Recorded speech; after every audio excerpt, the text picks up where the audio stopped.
Hello and welcome back, Charlotte here for the Little Paper Tree, and today I'm going to be doing an Emboss Resist rainbow background card using stamps from Honeybee. I'm going to start by creating the background, and I've first clustered all of the outline accessory images from the stamp set together and picked them up on my acrylic block. I've treated my card base with my anti-static powder tool, and then I'm going to stamp the images all over my card base.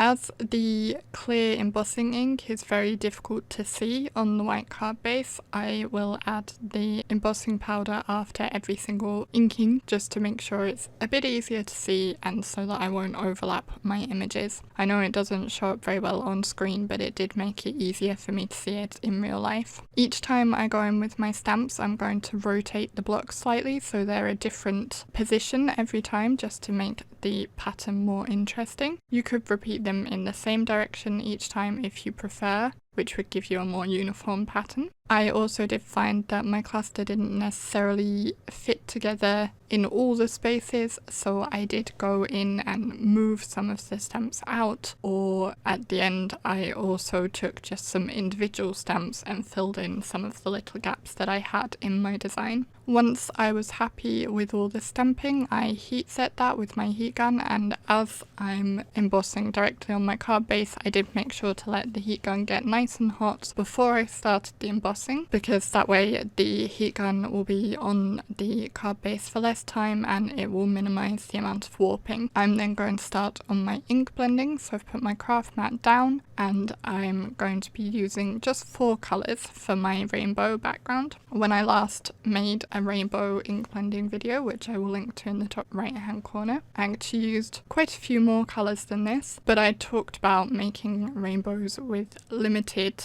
supplies because I don't have a lot of Distress Oxides myself anyway, so I thought that this time I would use even less colours and show how you can make a rainbow with even more limited supplies. So I picked out a red, a yellow, a green and a blue. The red is Festive Berries, the yellow is Wild Honey, which is more of an orangey yellow. The green I used is Cracked Pistachio, which is a kind of bluey green, and then I used Mermaid Lagoon as my blue. And I find the best way to do this ink blending and get a nice transition is to put your first colour down, then the second colour, and then go over the dividing line with both the first and second colour until you have a nice transition, and just keep going back and forth between the colours until you are happy with them. After completing the ink blending, I splattered on some water to activate the ink for the nice distressed look that you can get with Distress Oxides, and then I set my card base aside whilst I worked on the other elements of my card. So I stamped and heat embossed a sentiment from my stash that seemed to fit with the card design. I did that in white on black, and I'm going to pop that up on my card base. Also off camera, I stamped, coloured and fussy cut one of the dogs from the stamp set.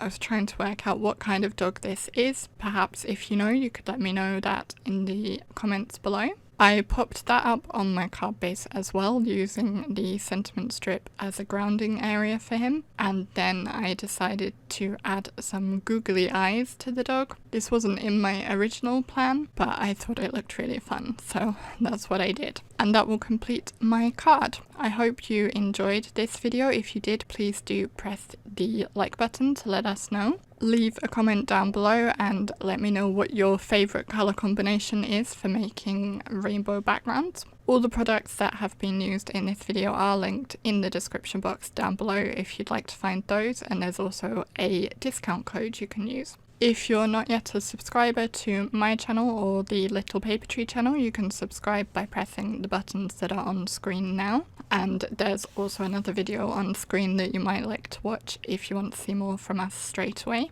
Thank you very much for watching, and I will see you again in the next video. Bye!